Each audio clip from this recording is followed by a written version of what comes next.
Thank you, Kim, and thanks, John and John's team for that overview. My name is Sara Chavarria, so I'll be starting this off along with Corey Knox, who's our environmental education expert, in kind of giving you a brief intro overview of where we're at given COVID-19, and then we'll have 3 student presentations. I want to remind everybody that the students are researchers, scientists, and are, as fellows, delving into classroom education experiences. So kudos to them for presenting for the education team today. In the chat, I have just added all the participant names on the side of the fellows and the teachers, both past and present, so that you're all familiar with our amazing fellows that have participated, as well as all of our fantastic educators that are a part of this. Want to acknowledge our team members, Torin, Katie, Istvan, Kim, Elise, Kara, and Stephanie, who have been really helpful, at different levels of support throughout the academic year as we work through the education section. So I'm going to go ahead and start this intro presentation, and then Corey is going to take over. Next slide. Very quickly, once COVID-19 hit, we had been spending time in classrooms and visiting teachers in the fall, but in the spring we had to shift to fully digital interactions, which were kind of intense because the teachers were all dealing with their own shifts, so we didn't want to impose too much on them. We, as a team, decided, we had already decided we were going to go online anyway this year, but we had to completely shift the direction we were going to take it compared to what we had envisioned. So this summer, this is a snapshot into what we were doing this summer. Which was really working on the existing lessons that our fellows and educators have put together, and helping at least certainly on the Arizona side with some of the editing. We hired somebody, an expert on the K-12 side in New Mexico, to work on lesson plans over there, and we check in and make sure that everybody is feeling like they're moving forward with the lesson design. Embedded in all of that, it's not just a list of instructions on how to teach something. There's a science to that on the education side, but we also need to really look at the PowerPoints and making sure that once the fellow is no longer there to accompany the PowerPoint, that content that they're presenting on their own, based on their experience, is captured in the final PowerPoint. We've also started recording and doing a lot of video tutorials. It's actually instructional videos on how to teach the lessons that we're designing, as well as actual teaching videos, delivering some of those PowerPoints as well as the presentations. In addition to that, every lesson has a lot of materials that usually go with them, especially in the scientific field, just like within your own research work. We have worksheets, we have documentation materials that are designed and adapted for classroom use, and all of those we need to make sure are present so that a teacher that has never taught an SBAR lesson has all the tools and materials available to them. And finally, we started recording our video interviews of researchers. We'd like to also record industry personnel. We'd love to record growers, as well as extension folks. So we will be working on that this coming year, so that we can continue building our list of professionals, career professionals that students can be exposed to. And once we kind of have built a lot of momentum around that, we can also design an additional exploratory lesson around careers specifically tied to the videos. Next slide, please. Okay, this is, that was kind of like what was going on this summer. Here's what we're planning for this coming academic year. And on your left side, you should see what our original plan was. We were gonna kind of start launching into this digital realm world that we wanted to tackle in order to extend our reach. But we were gonna do it, we were gonna transition this year into maybe working with, our goal was about 10 teachers, working closely with them and kind of really exploring how the lessons that have already been designed or adapted from existing lessons that are already, you know, available to everyone, was to kind of really look on how we did this. So this was the original kind of approach we were going to do. And our fellows were going to be assisting teachers digitally. We still have fellows that are working in classrooms. So it was going to be a little bit of all of that. But then COVID-19 happened. And so we needed to really think, okay, what can we realistically do in the fall? And the reason we needed to think about that was because of this little gray shadow box you see in the middle of the two plans. One of the things that we very quickly started noticing in May, actually in April, was that already teachers and students were experiencing what we're calling online or digital fatigue. It was a lot of time in front of a screen with a lot of people, in some cases talking to the students. And so people were just starting to kind of get a little exhausted from all of that. We also realized fairly quickly that we were going to be competing with COVID-19 in terms of recruitment. With school closures, that meant that we were going to have to do, as is typical, our recruitment digitally. But now we're competing with everything gone digital, and teachers being inundated with a lot of digital content being directed their way. So we really needed to strategize and think about what this meant to us. We also are still experiencing the unknown school operations for 2021. And I was just emailing with one of our teachers in one of the rural districts we work with, and their schedule changed again. So there's constant evolution of all of that. Finally, or a couple of other things, are revised curriculum due to March, May of 2020, and what the implication of that is in this fall, spring year that's coming up. And of course, budget cuts. We're still, I think that's part of the unknown school operations, is not knowing just what kind of support schools are going to be getting. So that has led to our kind of three-pronged philosophy that we as the education team and any partners we partner with have to be flexible. We have to always be thinking of choice. What choices can we give teachers in order for them to feel comfortable with what they adopt into their classroom? And then access. How do they access? All of this is going to be addressed when Corey takes over in about a minute. And so she'll kind of flesh all of this academic year change out. So in short, we want to create a menu of participation level for teachers. We want to emphasize with our fellows that we don't want to create more lessons. We have enough. We want to really focus on mastering those lessons for delivery. And Corey will explain why, as well as refine and tailor the lessons similar to what we did this summer. That's an ongoing process. It takes a lot of time. We still have teacher stipends available depending on level of participation. If a teacher signs on to really work with us for several months, we'll make sure that there's a stipend that goes their direction.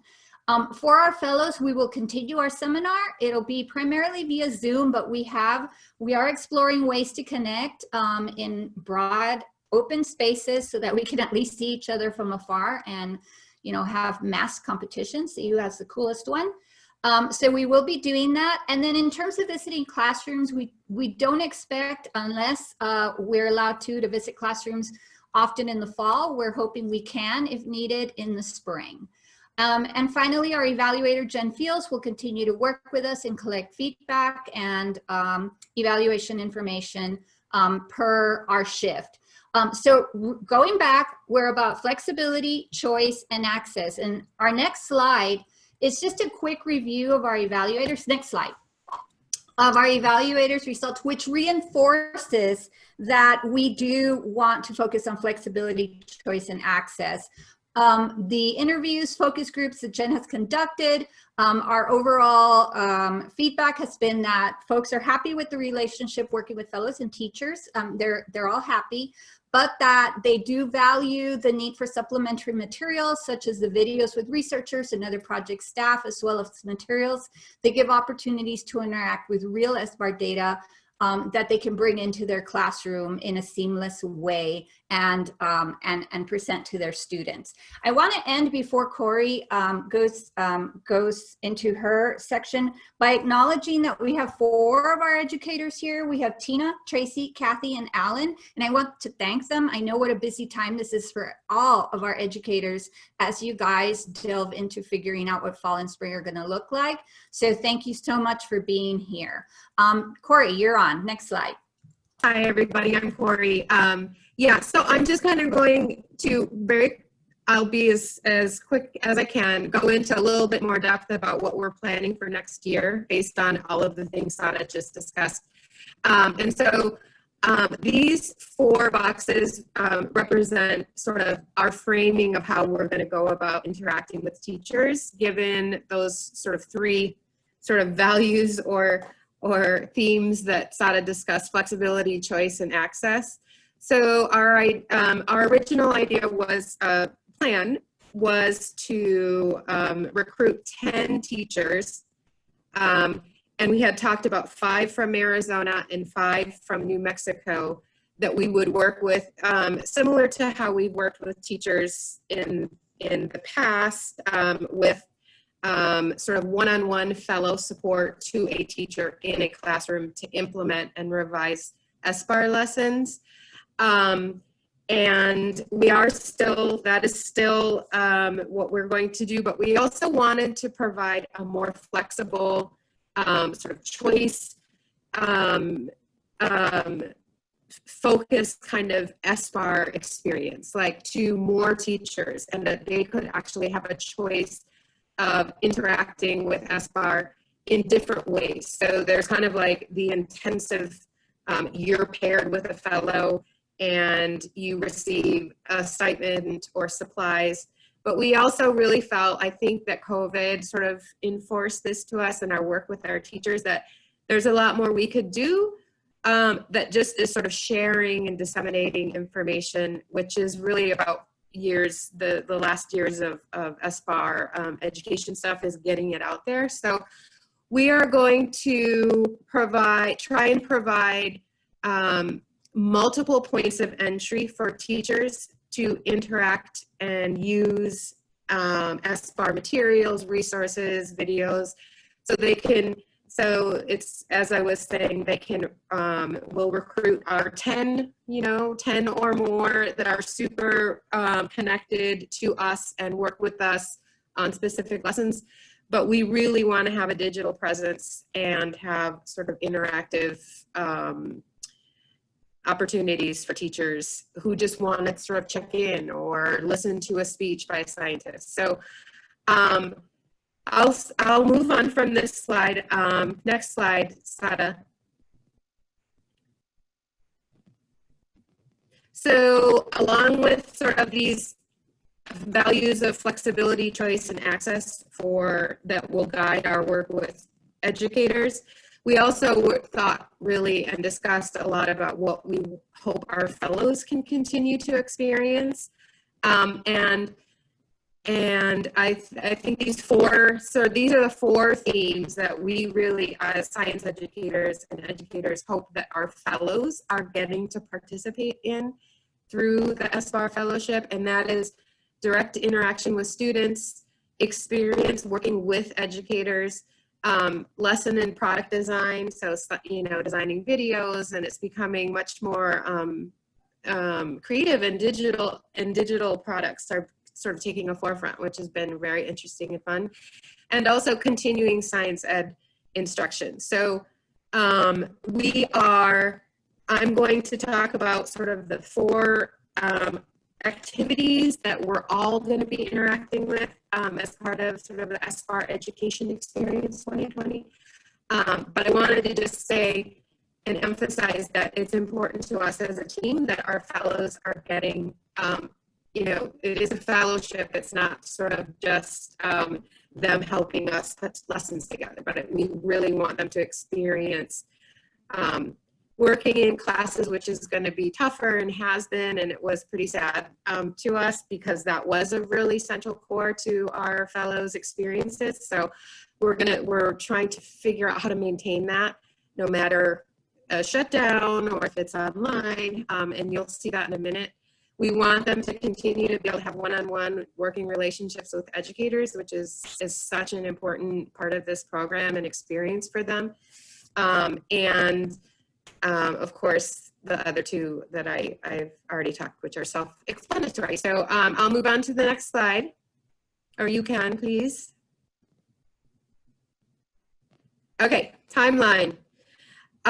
So August is upon us. So this is actually, can you go to the next slide, Sara? And then I'll come back to the timeline. It's like that one that has the little puzzle pieces. Yes. So here's what I'm going to, I'm putting this out there. We've talked about it as a team. I feel like I totally want to talk. We have more discussions to have with our fellows for this year with New Mexico and Katie and ideas that you all have.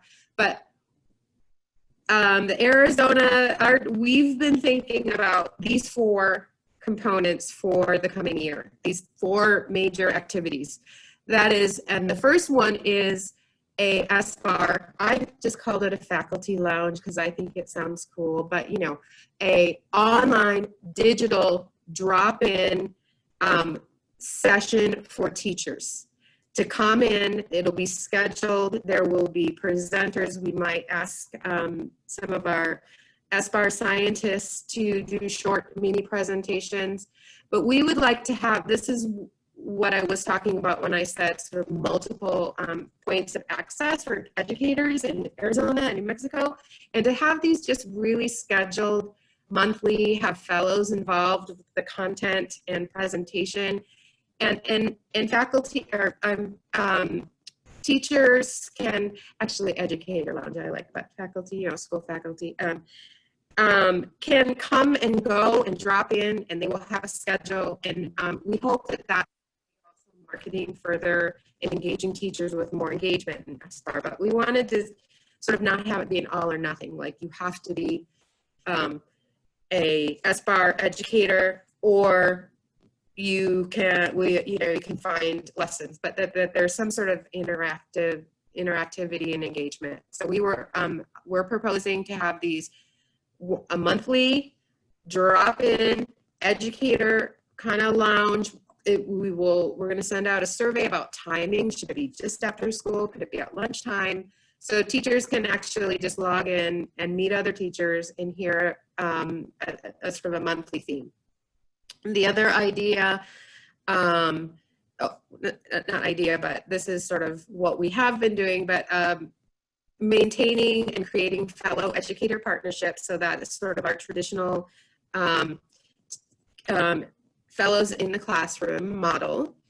However, we had always planned on this being more digital for this year because we wanted to go statewide. So the model has been that there's teachers in Las Cruces and in Tucson area, and also on the Tohono reservation near Tucson, but sort of within driving distance that our fellows could actually go and physically be in those spaces. So we had always had said in years 3, we would start this sort of statewide engagement with teachers all over, and that it may be that our fellows in Las Cruces or in Tucson might be interacting mainly digitally with teachers and helping them develop lessons, zooming in and doing a presentation with kids.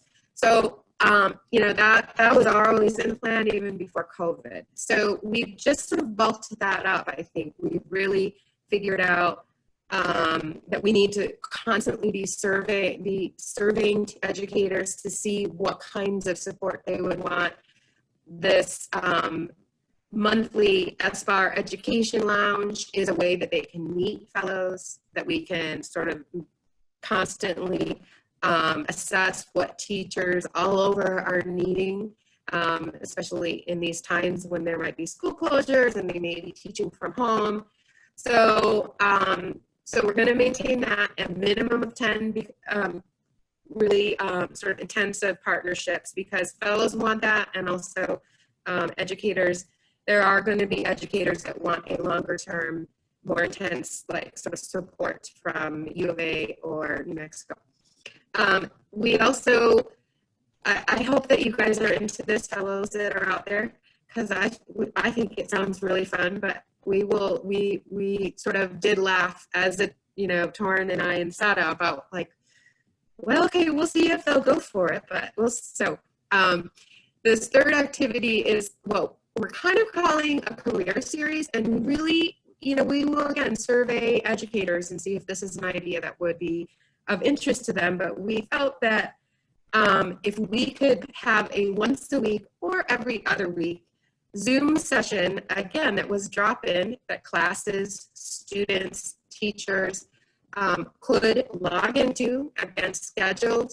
We have themes for each week, and that they, students, it's sort of a student-facing, meaning that the audience is students. Okay, and that our fellows could get that interaction with students directly. So we're going to be exploring that idea. I can't wait to talk to you guys, the fellows, and you all in New Mexico about how we could do that. And 4-H, I think it would be a fun collaborative place. And so really we wanted fellows to lead it and fellows to go, hey, kids, we're in a graduate program. I study environmental engineering. What questions do you have? So we think that would be a super interactive. And again, it does bring in educators to SBAR. Lastly, and we all kind of will be discussing this, is that we have, you know, the idea of mini grants or kits, pre-designed kits related to SBAR experiments, seeds, different ideas we come up with. But it may look different because teachers may be teaching distance. So this whole idea of a kit is interesting because you sometimes have to get supplies to kids at home. So, and we still do have the funding for teachers and supply funding. So we want to really think creatively about how we might sort of present that to teachers as an option. Is it mini grants? Is it for the 10 teachers that have committed to the more intensive SBAR experience? So those are kind of the 4 education components that, and of course the seminar continues. And I have a timeline, but I don't need to show that, but I will just say that August is when we're going to begin marketing and sending out information through all of our education networks about these 4 things that I just talked about. In September, we want to begin our educator sort of series. And in October, we want to have our minimum of 10 teachers identified and matched with fellows. And then we will continue with sort of this broader set of activities throughout the year. So it's kind of August, September, we start kind of our live online SBAR show. And October, we really have those 10 at minimum teacher fellow partnerships identified. Thank you. Thank you, Corey. Because we're a little behind schedule, we're going to go ahead and hold off on answering questions live. So please, please, please, comments and questions, put them in the chat, and we'll discuss them this afternoon when we do our breakout session with the education folks. Okay, I'm going to stop sharing. There were a couple more slides. Y'all can, when you get these, you can have them.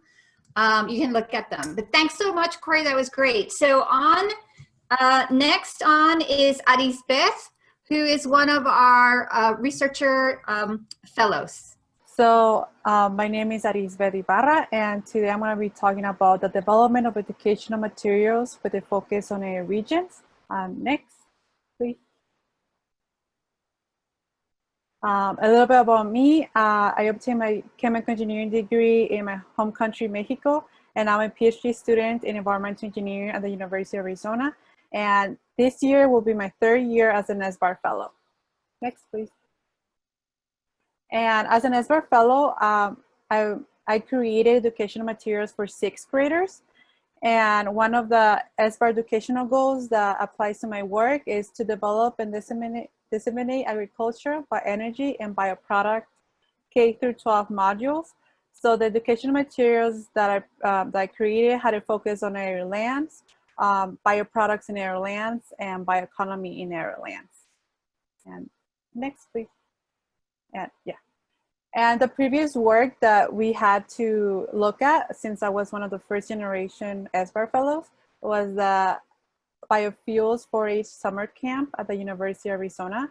And some of the materials that I actually used from the summer camp were the carbon footprint lesson, the photosynthesis lesson, the burning out experiment, and the biodiesel experiment. And then these were like modified to fit the curriculum of sixth graders, and also depending on the group of students.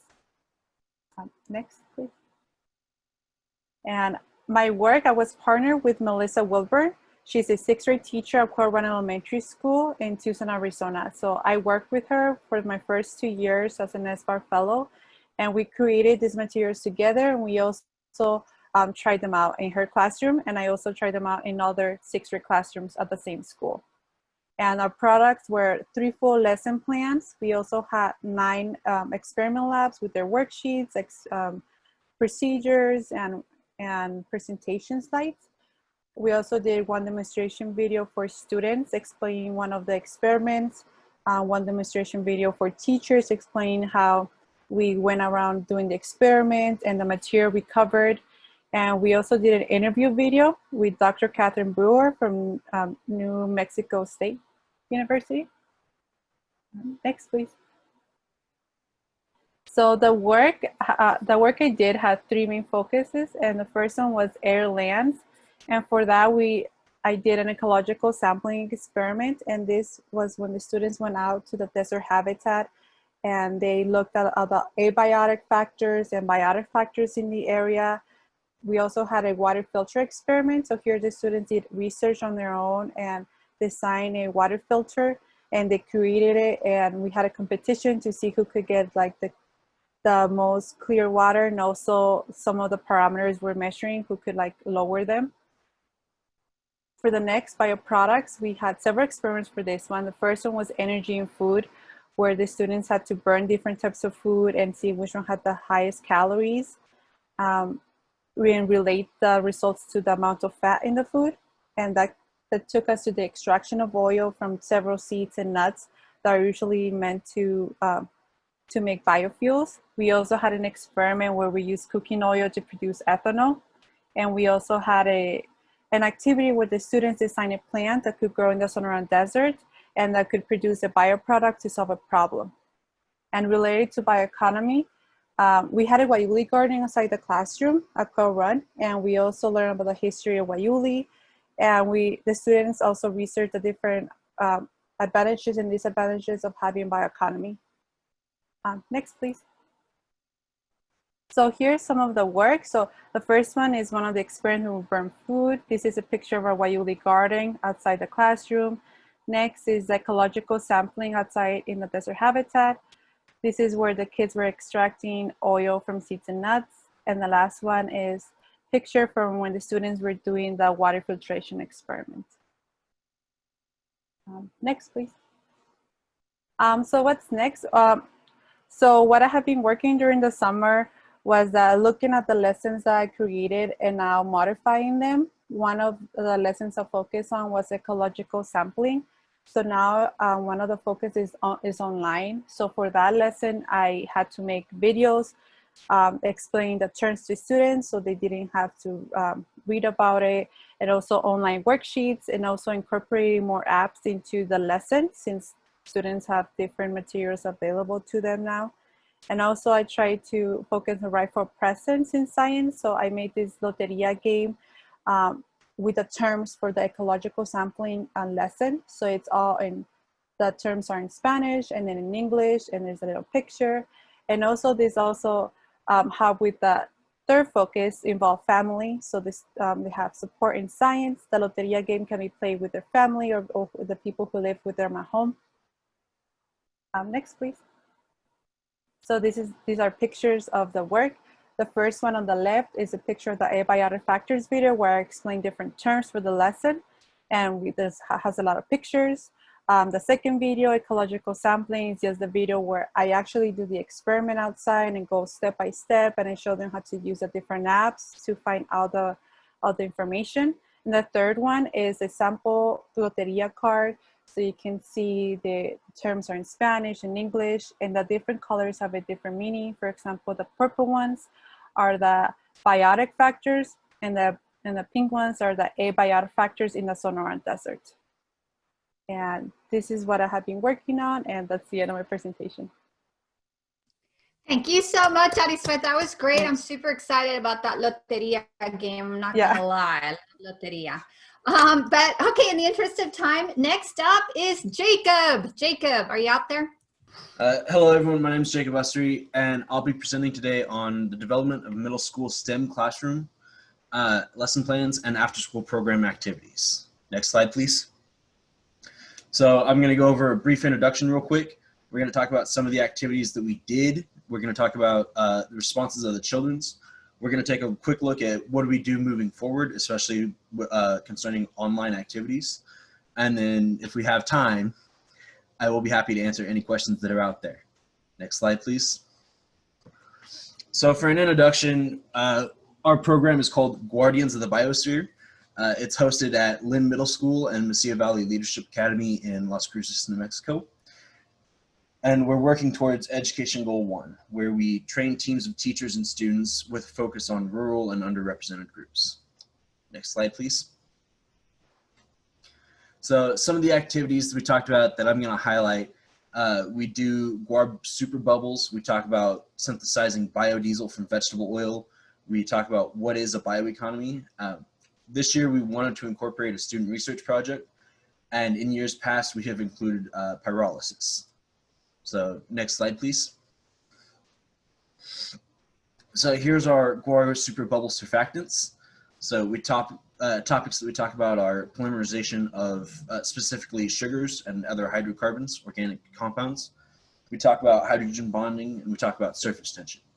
So here's a little infographic that we show that demonstrates that bubbles are a very delicate balancing act between surface tension and pressure.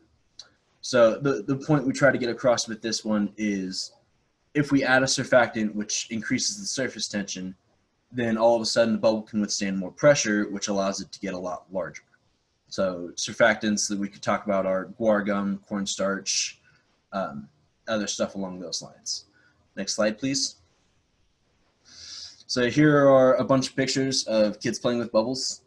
In the top picture, there is students that are playing bubbles. Mishak, who graduated, not Mishak, sorry Mishak, sorry Rodrigo. Rodrigo is in the background answering one of the students' questions. He graduated this year, congratulations. In the bottom picture, it's kind of hard to see because it's starting to get dark. Promveer is demonstrating how to blow one of the bubbles, and I'm in the background supervising. And in the picture on the right is some more of the kids just going to town. We have a lot of these super easy bubble blowers that we built out of paint sticks and some string, and they're just having fun working on how to blow those large bubbles. So next slide, please. Another topic is biodiesel.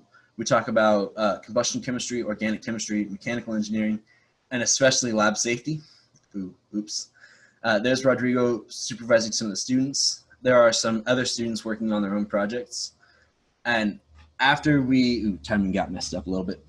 Oh well. So going on the lab safety, you notice in the top picture, all of the students are wearing eyeglasses, gloves. They're all wearing long sleeve shirts. They're hoodies, but they are long sleeve shirts.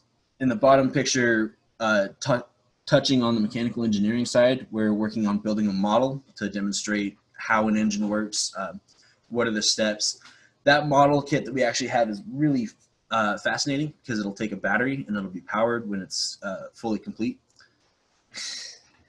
So it just shows all the moving parts that go on in an engine, and it's a good follow-up or precursor to that biodiesel synthesis that Arisbeth was talking about. Next slide, please. Probably the most important topic we talk about in our after-school program is the bioeconomy. You walk into a classroom full of sixth graders and you ask, what is a bioeconomy? And you get a lot of blank stares. So we sit them down, we talk about what is it, who contributes to it, what role can you as students and future engineers and future farmers, what role can you guys play? This year we tried to do it in terms of concept maps. So in the bottom is our teachers key, more or less, where we talk about farming, and then some of the offshoots of that, we're talking about types of crops that are specifically local to Las Cruces. So we've got chili, corn, cotton, lettuce, onions, pecans. Those are all grown in Alamogordo, Silver City, regional to Las Cruces. The top picture is one of the kids trying to follow along. Bless their hearts, they get distracted really easily. And the bottom right picture is, that's a picture of all of our concept maps together. So they kind of struggled with that, but we tried to keep them on track and visualize the process for them. So next slide, please. This year, we wanted to incorporate a 6-week student project. So the first week, we were going to task the students with find some kind of environmental issue that you can come up with, or identify some environmental issue, and then spend the next 4 weeks working on a potential solution to that problem. And then the last week was supposed to be a Shark Tank presentation where groups of the students would present their problems and their solutions. Unfortunately, this was set to start the week after spring break, and that week was the week that COVID cases started spiking in Las Cruces, and consequently Las Cruces Public Schools decided to cancel. So we couldn't really carry on with that project. So next slide, please. So let's talk about some of the children's responses. Positive, and I will apologize, there are a few typos on this slide. The positives were the kids really loved the hands-on activities, the burning stuff, let me evaluate. Burning the food for calorimetry. Like I mentioned, we've done pyrolysis where we demonstrate that using s'mores, and kids love sugar and they get to burn marshmallows. They love blowing the bubbles. On the downside, they struggled with the conceptual stuff, like where we sit down and we do concept maps of the bioeconomy. One of Rodrigo's lessons plans was drought and what is it and why should we care? And it's a very conceptual paper-ish lesson, and the kids kind of struggled with that, and we had to kind of cajole them to keep on task. The downside, especially at Lynn, we had some really small groups, and of that small group, sometimes the kids would have to duck out, and basically Guardians, GOB, sorry, that's our acronym, GOB ended up kind of taking a back seat. Like if someone had to go to cheer practice or basketball practice all of a sudden, or a band concert, it was hands down they chose that over Guardians. So we'd like to work on that. Next slide, please. So next year, we want to try to bring back the students that we had this year, and we definitely want them to bring their friends so we can grow our project a little more. Definitely the big project that we absolutely must incorporate next year is the research design project.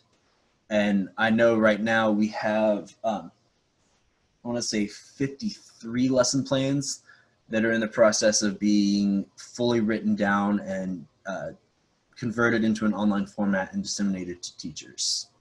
So that's kind of our moving forward project. Next slide. So I'd like to hand out some acknowledgements. All of the New Mexico Fellows, Rodrigo graduated. Darian, Prom, Veer, Jagdeep also came in sometimes. The teachers, Kathy Bradley and Tracy Mikesell. Tracy, I apologize, I misspelled your name. I'm sorry, I'm horrible. And probably the most important acknowledgement would be go to Dr. Catherine Brewer. She's my advisor, and she's kind of our point of contact in New Mexico. So next slide, please. And with that, thank you for your time and questions.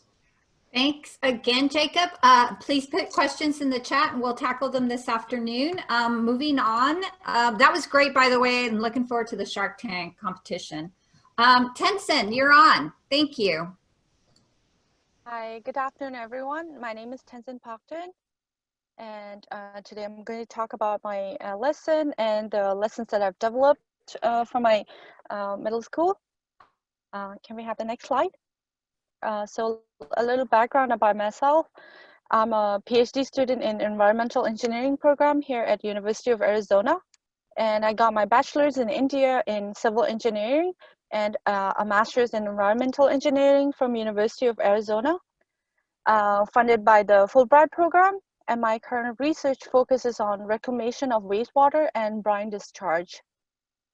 Can I have the next slide? This last year, I was as an SBAR fellow. I taught at the Santa Rosa Ranch School, which, as you can see in the map here, the yellow outline, the yellow shaded area, it is the Tohono O'odham Reservation here in Arizona. So all of my students are from the Tohono O'odham Nation, and it is a K through 8 school. And I mostly teach 7th and 8th graders and I was partnered with Miss Felicia Cossey. So at the Santa Rosa Ranch School, we have SBAR Friday. Can I have the next slide? So SBAR Friday is dedicated, every Friday, we dedicate the whole day to SBAR activities or lessons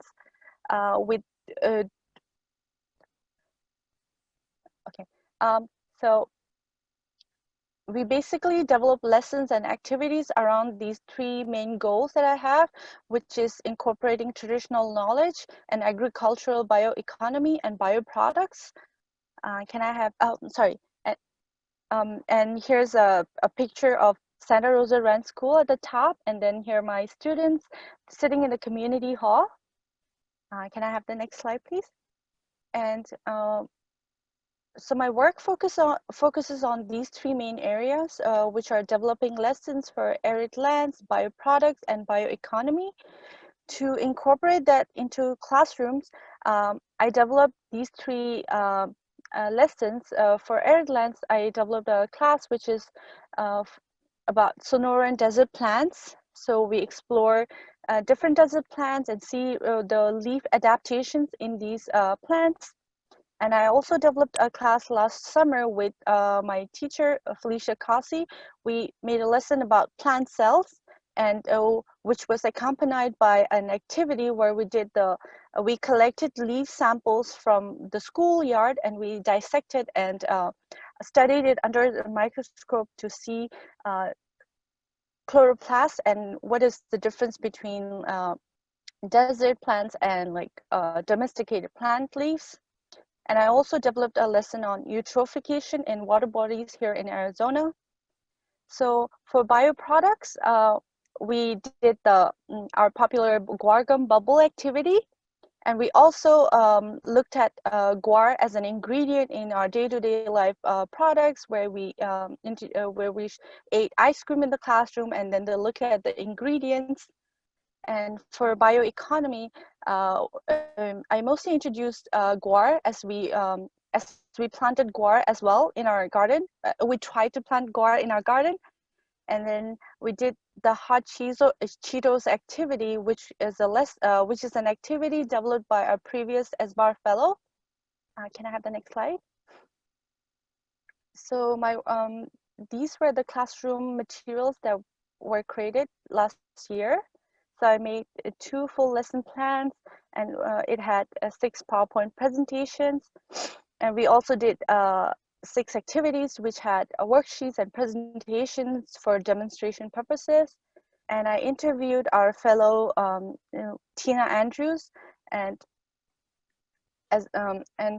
for this year, moving forward with COVID-19, as most of our students are on the reservation, so understanding the challenges with their about their internet access. So our school, we did this physical packaging where we developed a lesson, and which were physically delivered to each student, and they were collected each week. So I was able to collaborate with Felicia and develop 1 lesson. Can I have the next slide? So here's a collage of my students doing various activities. On the top left, you see guar seeds, where we sprouted guar seeds on paper towels. And we were experimenting with different soil. So students collected soil from their garden, and so we were trying to plant guar seeds with garden soil versus pre-mixed pot soil, and a combination of these to see which is more guar seeds, to see guar seeds are adaptable to which soil. And in the middle, my students are playing with the guar gum bubble activity. And on the far right, here I am teaching in the classroom, and we're doing this chemical bond activity in the classroom. Can I have the next slide, please? So moving forward, I'm developing these 2 lessons that I'm working on at this moment right now. So my first lesson would be the Hohokam farmers. Hohokam farmers are the ancestors of Tohono O'odham people. Hohokam, which is an anglicization of the Tohono word Hohogam. It means ancestors and people who are no longer existing in this plane of existence. So I was thinking of doing this activity followed by a reading lesson, and then where the students can do an interview with their parents or elderly people in their family, where they can interview their elders to learn more about the Hohokam, and then I can introduce them about our scientific findings that I could find on the internet, and then come to a conclusion, and then our students and I can make a new develop a new lesson where we incorporate their understanding, cultural understanding, and then our understanding from the historical perspective. And another lesson that I'm developing is an oil spill experiment, a lesson where we will see the environmental impact of oil spill to our planet. And so as I've mentioned before, our school adopted this physical package lesson thing. So this year I'll be working on incorporating all my lessons, my present and my future lessons, into a physical format where there will be activities and reading materials that students can do at home. So that moving forward, I'll be working on that. Can I have the next slide, please? So I would like to thank my fellow teacher, Felicia Kazi, and Tina, and Huiseline, who partnered with me for the past year. And I would, if you have any question, I would feel free to ask. Tenzin, thank you so much. I want to reiterate that Arisbeth, Jacob, and Tenzin are all PhD students in science field, and they have been amazing fellows partnering with teachers, as are all of our fellows, to delve into this realm that is not normally what they would be doing, and they bring so much to the table. So thanks to all 3 of you